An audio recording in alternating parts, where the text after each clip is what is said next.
What's good, y'all? This is Breeze Brewing from the Mighty Juggernauts. And make sure you subscribe and download the podcast, Library Rap, the hip-hop interviews with Tim Einenkel. Hip-hop journalism on the highest level. Yeah, what's up? It's your boy Joel Ortiz, and I want everybody to make sure that they subscribe and download the podcast, Library Rap, the hip-hop interviews with Tim Einenkel. Yo, Tim, I hope all is well. You my guy. I know these interviews are not interviews, they're actually conversations, and I appreciate them all. Yawa. Hey, what's up, everybody? This is Ice-T. I want you to do something for me. Make sure you download and subscribe Library Rap, the hip-hop interviews with Tim Einenkel. It is fucking official. All right? Stop playing. Download and subscribe. Library Rap, the hip-hop interviews with Tim Einenkel. It's cold. 15 years ago, at the age of 19, an artist by the name of Nasir his debut album, Illmatic.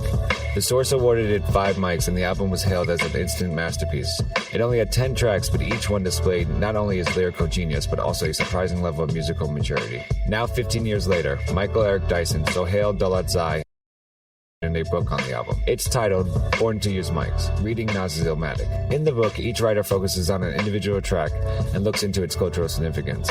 Sohail Daulatzai, welcome to And You Don't Stop on WBAI. So, why Illmatic? Why not Ready Hard to Earn by Gangstar or any of those albums that came out in 94? That's a really good question. I mean, me and Mike, when we were deciding which book to do, we had a few, and it was really interesting. I mean, of the ones that you put out there, I mean, obviously all those came out in 94, but for us, between, Illmatic and Nation of Millions, America's Most Wanted by Ice Cube, that there are these particular records that we felt like really signaled a sea change, not only in hip-hop or in music more generally, but kind of like that it was making on the U.S. more broadly. And we just felt like that while those other albums were great albums and they were really hard to not do a book on, that Illmatic became the choice for us because of the particular moment in which it occurred, which was this moment in 1990. This moment where hip-hop was, as we talked about, as I argued in the introduction, kind of at this tipping point. It was this post kind of Dr. Dre, the Chronic album had just come out. Snoop had just come up on the West Coast, and hip-hop seemed to be or shifting into a different direction than it had been in that late 80s, early 90s moment. Not necessarily a moment of innocence in hip-hop, but definitely a moment in which there was kind of a social commentary, a particular kind of aesthetic involved in hip-hop in terms of like the kinds of sampling, etc. But that it had a certain kind of, like, as Chuck called it, a black CNN feel to it. There was a certain kind of public sphere with which hip-hop was creating for itself. And Illmatic occurred at this moment, and you can tell by listening to Nas, like on the album, such an incredible album for a lot of reasons, that he was deeply influenced by that era. And so here was this MC who grew up, cut his teeth on that era that's called the golden age, so to speak, in hip-hop. Yeah, but was trying to do something different so that the album wasn't this traditionally political, but it wasn't apolitical either. For us, what really grabbed our attention, in addition to all of that, was this kind of like first-person narrative that Nas was trying to rap from. It was a certain kind of like, it was almost like, like a Raymond Chandler novel. Times, etc. It was like this kind of hard-boiled realism that Nas was trying to get at, and as I mentioned in the introduction, it was also very cinematic. I mean, it was an album that was on the one hand documentary, but there were elements to it that were like science. So this MC who, at the same time, at the age of 19, when he does Live at the Barbecue, catches this huge underground buzz, not only in New York, but out here on the West Coast as well when I was in L.A. So it was this guy that people kept on following. There was this kind of this aura surrounding Nas as this kind of like second coming of Rakim that we felt that was like, when it came to Illmatic, like Nas didn't fail to deliver. And, obviously when you look at the producers that are on the album as well, Premier, Pete Rock, Pro, Q-Tip, and LES as well. Not to mention the remixes by Buck Wild and Large Professor and Q-Tip and those guys. I mean, the album just had, and the remixes with it, it was just such a body of work that it forced you to contend with so much. And then looking back on it, if you think about the MCs over the last 15 or 20 years, if you want to call it that have continued to stay and I hate to use the word relevant because they're all relevant, but if you think about an MC that continued to remain within a certain kind of visibility for a variety of different reasons and continued to be provocative, the only one you could really point the finger to was Nas.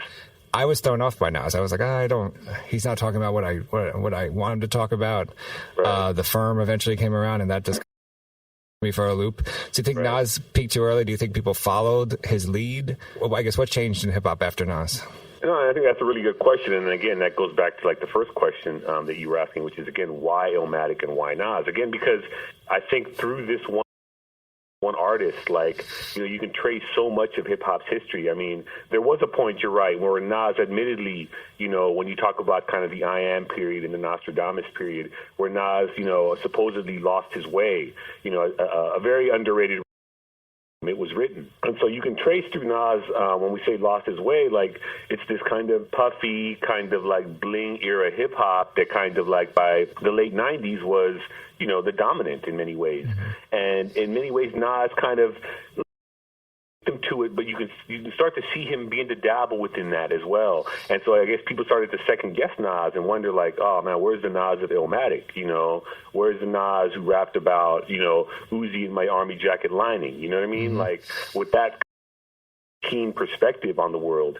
But I think Nas redeems himself clearly, and I think, there's a lot of things that are happening at that time, at that point in life. And he's having to contend with his mother's illness and ultimate death. Jay-Z's kind of battle attack on him that I look at kind of like the Stillmatic to God's Son to then, obviously hip-hop is dead, and then, his more recent album work that he's going to be doing with Damian Marley. I mean, you can begin to see Nas beginning to redeem himself and starting to kind of recenter himself.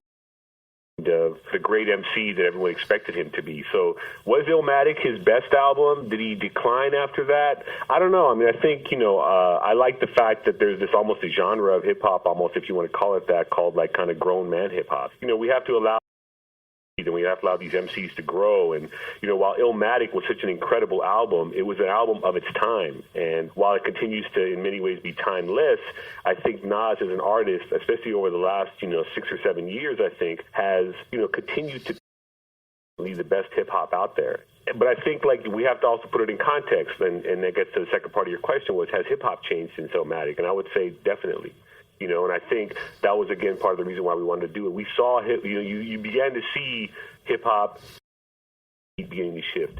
You began to see the ideas around excess and spectacle, like this crass materialism that was beginning to dominate the genre at a mainstream level. That's not to say that on the kind of more, I hate to use the word underground, but on the level that was like radio and television, cats were still putting it down at a level that harkened back to that late 80s, early 90s period. But in terms of like what hip-hop had become, it became commercial jingle. But, to me, that in many ways, if we want to look for a silver lining in that, it created a space for all these other MCs to continue to do the great work that they do. And it forced you in many ways, like it was back in the day with hip-hop, especially out here on the West Coast, like, hip-hop wasn't so easily accessible for a long period of time. You had to go out and look for it. And I feel like, in many ways, same case today and over the last few years, like, if you want to look for the hip-hop that's still saying something, you got to kind of look for it. And when you find it, it's really rewarding in that regard. When the Nas's album came out, I was like 14 years old. Right. But, after reading and then Nas's discography, I kind of see that struggle, that the growing pains that he's going through as an artist.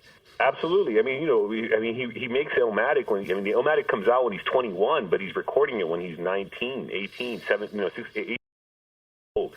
So he's a young man, and he's coming up at this, really fertile period in hip hop, and there's a lot of pressure to, at the end of the day that was put on Nas after Illmatic. I mean, is he going to deliver? And like I said, it was written, was still a great album, but, here's this guy who, as you say, is going through, I think, like, I don't, I wish he hadn't gone through them, but what if he hadn't gone through them? Would he be making the records that he is today? Maybe, maybe not. I don't know. So in many ways, like, it is what it is, but you get to see, like, I mean, and no one, his last album, The Untied, to me was a brilliant album. Mm-hmm. Probably one of the best albums to come out in hip hop in the 2000s, I think, in terms of like the timeliness of it. I mean, you have this moment where Barack Obama is running for president and Nas comes out with the album with that title, and everyone knew what the name of the title. And with that kind of content, like, I mean, there's something, and it's not just about being provocative to sell records, especially in this era of downloading. I mean, I think that Nas is really trying to, he takes the genre and the art very seriously. He's a and John Caramanica wrote in the book as well in his piece that Nas can only almost in many ways blame himself for where hip-hop is today. That was his argument, at least, John Caramanica's. That is to say that, Nas is kind of coming off as kind of like the curmudgeonly old man relative to contemporary hip-hop that's coming out today. And that's fine, but I think, the points that he's trying to make and the arguments that he's making, like I said, he's still at this place where he's relevant, where even younger people, I have a lot of students. I teach at a university. Nas, he's one of those guys from that era, who they still follow religiously because I think of Illmatic. There's still always that hope that, Illmatic is going to come back, that there's going to be these glimpses of what Illmatic was show up in his recordings, and I think there's always elements of that. And so, Nas is still Nas to me, you know what I mean? The book is Born to Use Mics, Reading Nas's Illmatic. Contributing editors Michael Eric Dyson, and you just heard Sohail Daulatzai, with other contributors such as Mark Anthony Neo, Monty Perry, and Common. Pick up the book, re-listen to Nas's Illmatic, and experience greatness again. Sohail Daulatzai, thanks for joining us on And You Don't Stop on WBAI New York.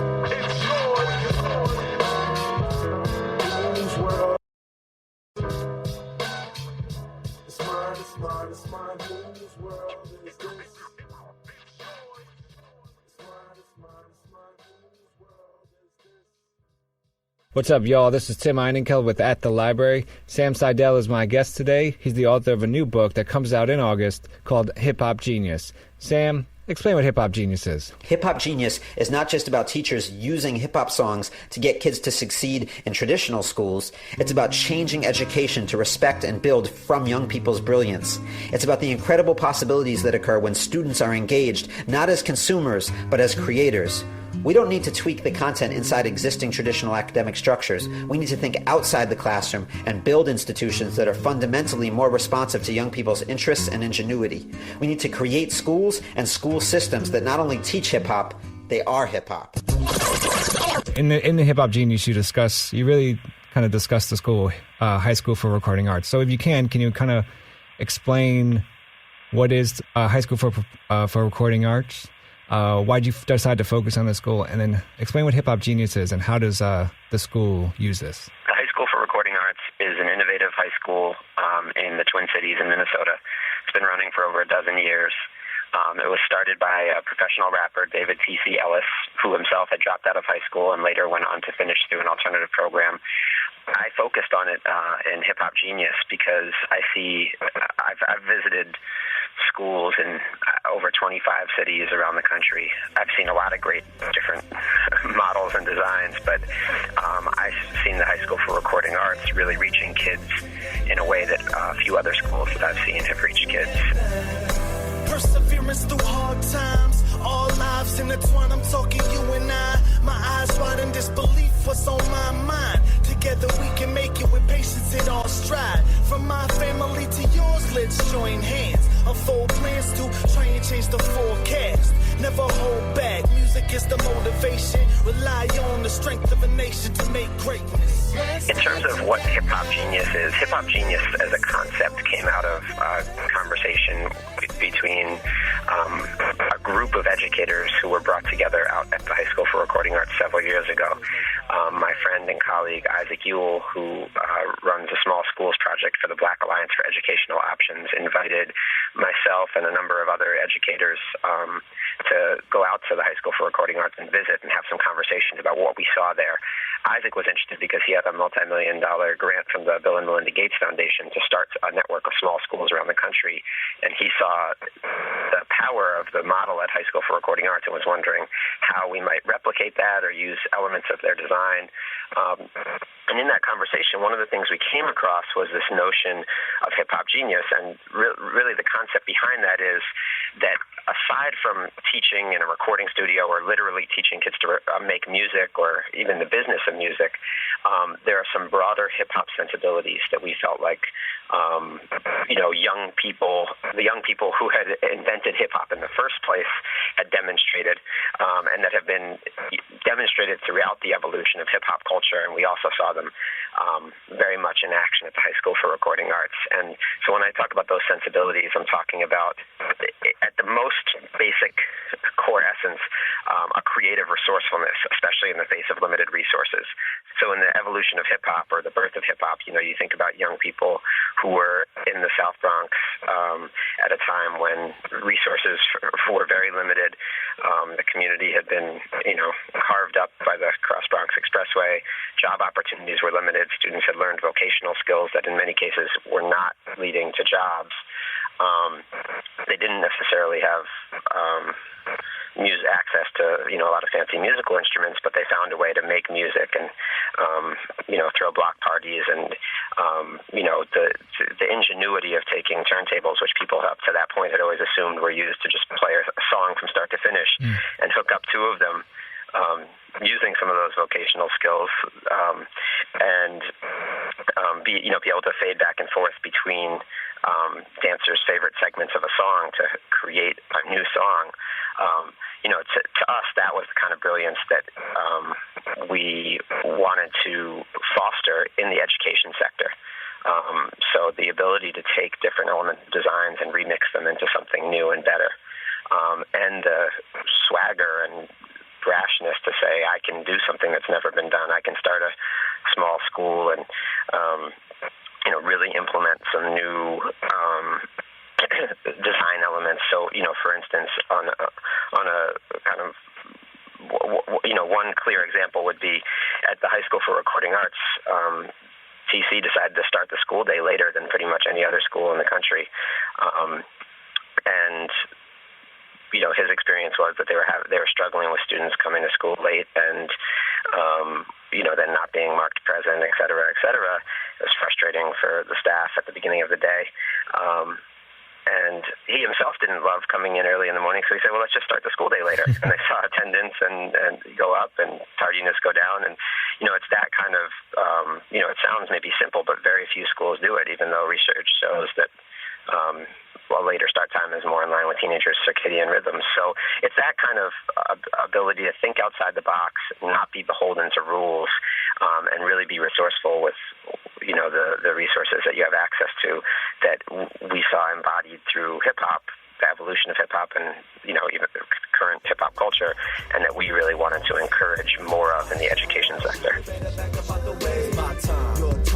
Get educated, give your parents a reason to be proud because you made it. Yeah, the road is tough, but if you give up, you miss out on a lot of stuff.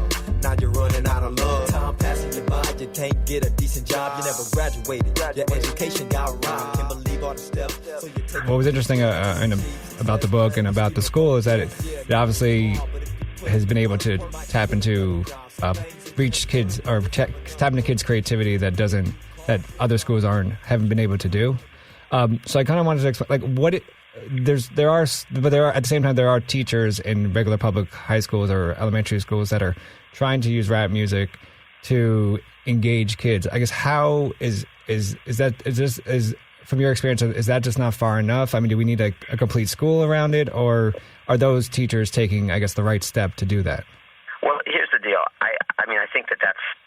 I did a lot of that. I was certified to teach, and in teaching within some pretty restrictive, repressive institutions like a juvenile prison. I brought in, hip hop, poetry, mainly rap music, some rap videos, and that was a part of the teaching that I did. I think it was really effective. I think, I can't speak on everything that every teacher is doing. I know for me, it definitely caught students' attention. It was something we all shared as an interest, and we were really able to engage around it. So, I think it was highly effective, even kind of within the classroom, within an institution that did not embrace it. Part of the reason that I really am excited about this book, about Hip Hop Genius coming out, is that I think we're at a new point in the field of hip-hop education. I think that for years, and people have been using I don't like to use the word using, although sometimes that's what it is. But people have been engaging hip-hop music and culture in educational practices for decades now. So there's nothing particularly new about that. What I think is new is the position that a lot of us are in, right? So for many years, we were bringing it in, as after-school program instructors or student teachers or teaching artists that were invited in once every so often.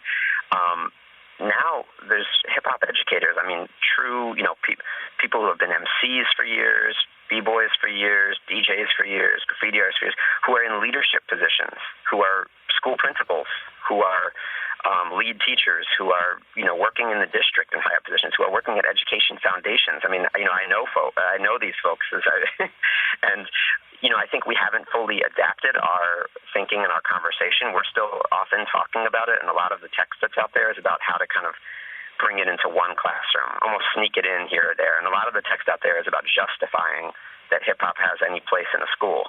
And what I'm excited about in terms of hip-hop genius coming out is that I think we're actually beyond that point. We're at a point where we can really be thinking about what does a hip-hop school look like? What is a hip-hop educational institution? How do we support those? How do we push ourselves to make that design more innovative, more successful, et cetera? And so there's absolutely nothing wrong with a teacher bringing rap music into an English class, a social studies class, a math class, a science class, or anything else, or teaching hip-hop arts for the sake of hip-hop arts, not as a trick to get students to learn English better, but actually just learning how to be better MCs. There's nothing wrong with any of that. But with that said, what I'm excited about with the release of Hip Hop Genius is pushing the conversation to say, beyond that, what can it look like? Are they able to use what they've learned with Hip Hop Genius in college? Because what I found was I came from an alternative high school, and the concept was great, but then I got to college, and the college and the concept of my school were on totally different levels. So I felt I wasn't even prepared for school. How does what happens with the kids in college, and how does something like this program prepare kids for college? Yeah, I mean that's a great question, and as a product of alternative public schools, I started in kindergarten and went through 12th grade in alternative public schools. I understand your experience and what the challenge is. And, part of the problem is a lot of our colleges use pretty terrible pedagogy right. in terms of how they teach. So you're kind of in this conundrum. One of the things that the High School for Recording Arts does that I think helps is they take advantage of something in Minnesota called post-secondary education opportunities, which allows high school students to enroll in college courses while they're still in high school, and trying to encourage more and more students to do that. I think that's really shouldn't be underestimated as a technique for helping students prepare for college, because what happens, first of all, students get free college credit. And for students who are maybe a couple years, have been out of school for a couple years and are a little bit older, it also helps them accelerate, right? Because they're going to come into college and already have some courses under their belt. So, if they feel like they're behind, this is a chance to catch up. And there's a number of things in place at the High School for Recording Arts to help students accelerate who have, either been out of school or failed a few years or whatever else. But this is one of them. So that this dual enrollment option, allows students to catch up on time. But more importantly, in terms of the question you're asking, it allows them to have some college experiences while they're in high school, while they still have the support networks that they have at the high school, right? So, a student goes off and they're excited and they're going to take a class at a community college or the University of Minnesota or wherever else, and it ends up not being what they thought. It ends up being a lot harder or just a lot less interesting. But they're still on a daily basis over at the High School for Recording Arts able to talk with their advisor there, with the other administrators in the building to seek support.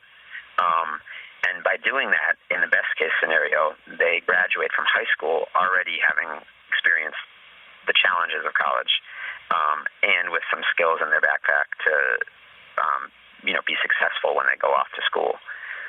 I think, realistically, it's a struggle. I mean, you look at, outside of the High School for Recording Arts, the completion rates for college in general, particularly for community colleges, are really rough in this country. I mean, in many cases, they make the high school graduation rates look good.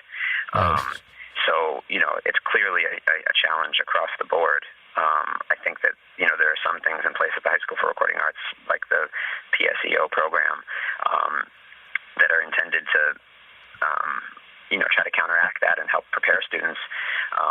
But I think it is a challenge, when a student has been able to get credit for doing really, these authentic real-world projects, whether it's developing an album or something completely unrelated to music that they've been able to do at the high school because of the individualized project-based curriculum, and then they go to a college that's very much in a lecture format. That's hard. Right. So I think, that it is a challenge, and I think that, that the school is taking action to try to counteract it. But I think that students for whom the high school, in some ways, ironically, students who have been most successful at the high school may find the shift to college the most jarring.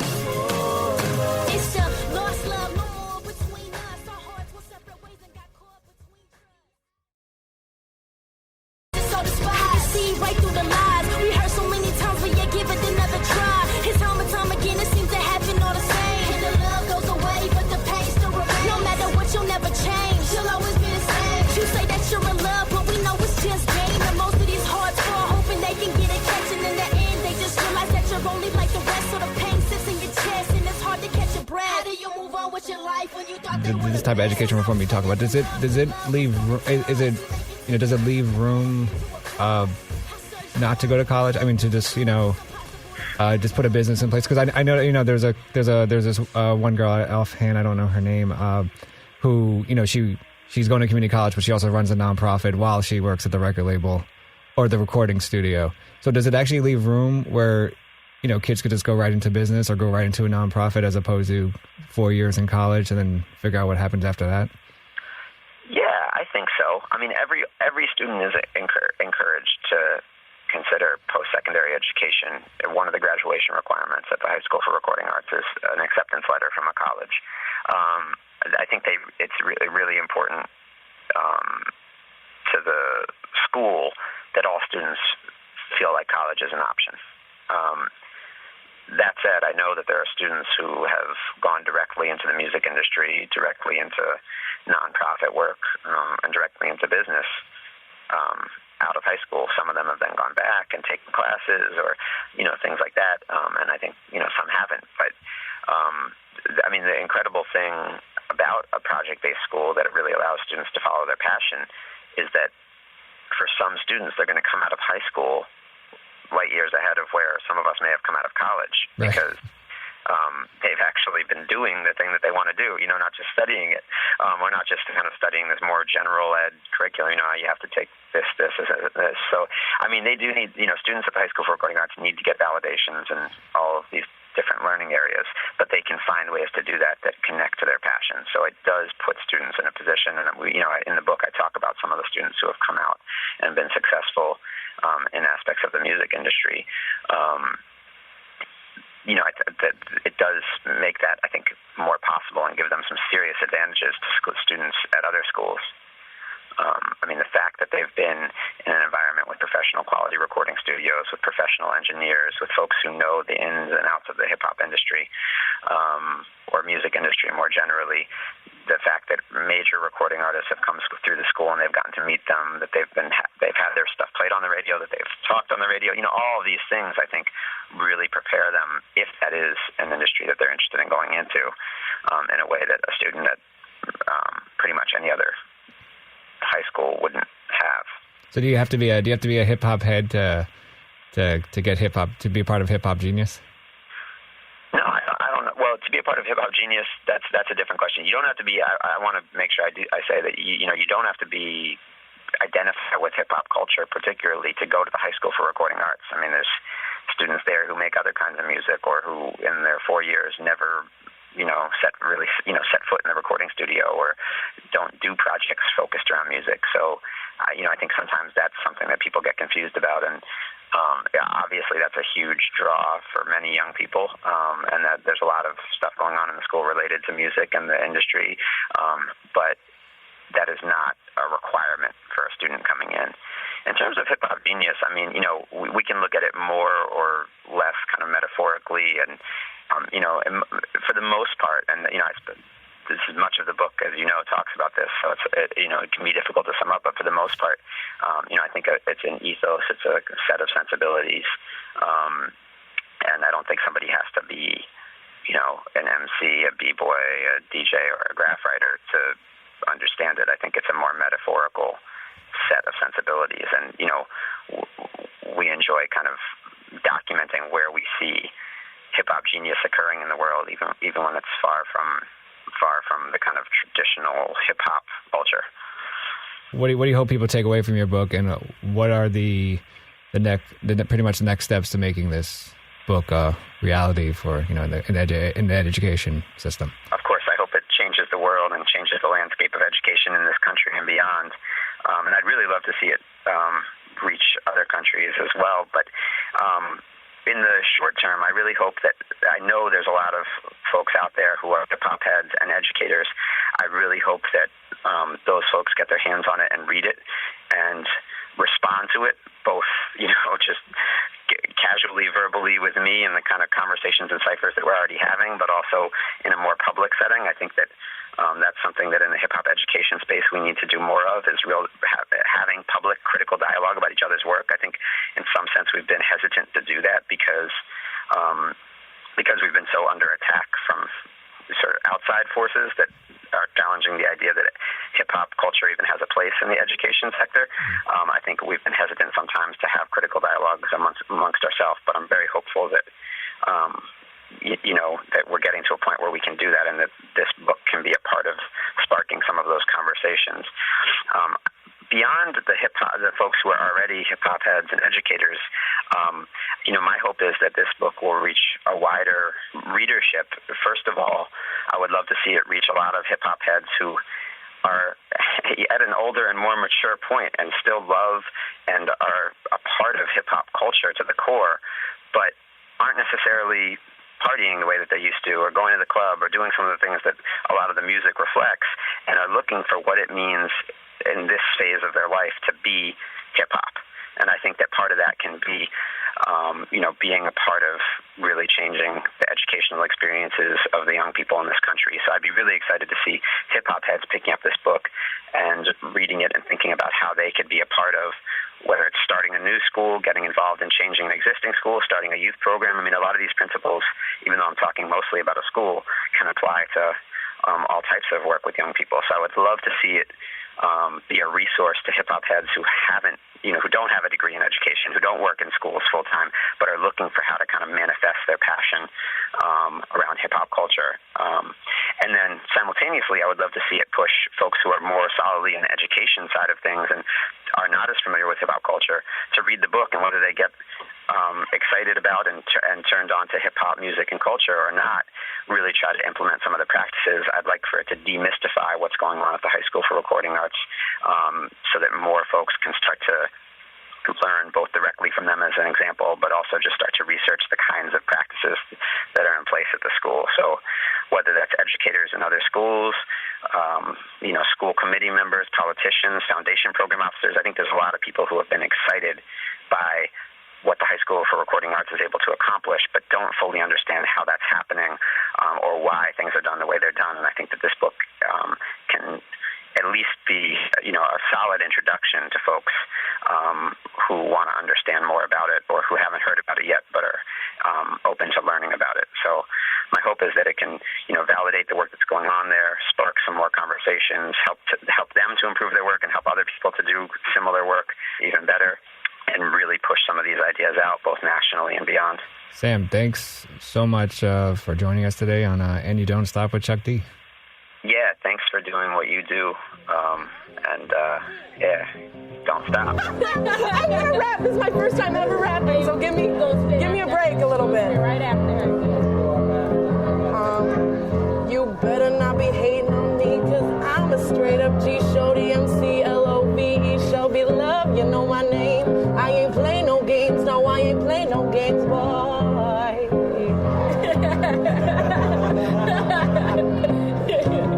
Shelby Love. I'm 15 years old, and I go to high school for the recording arts. But they just get so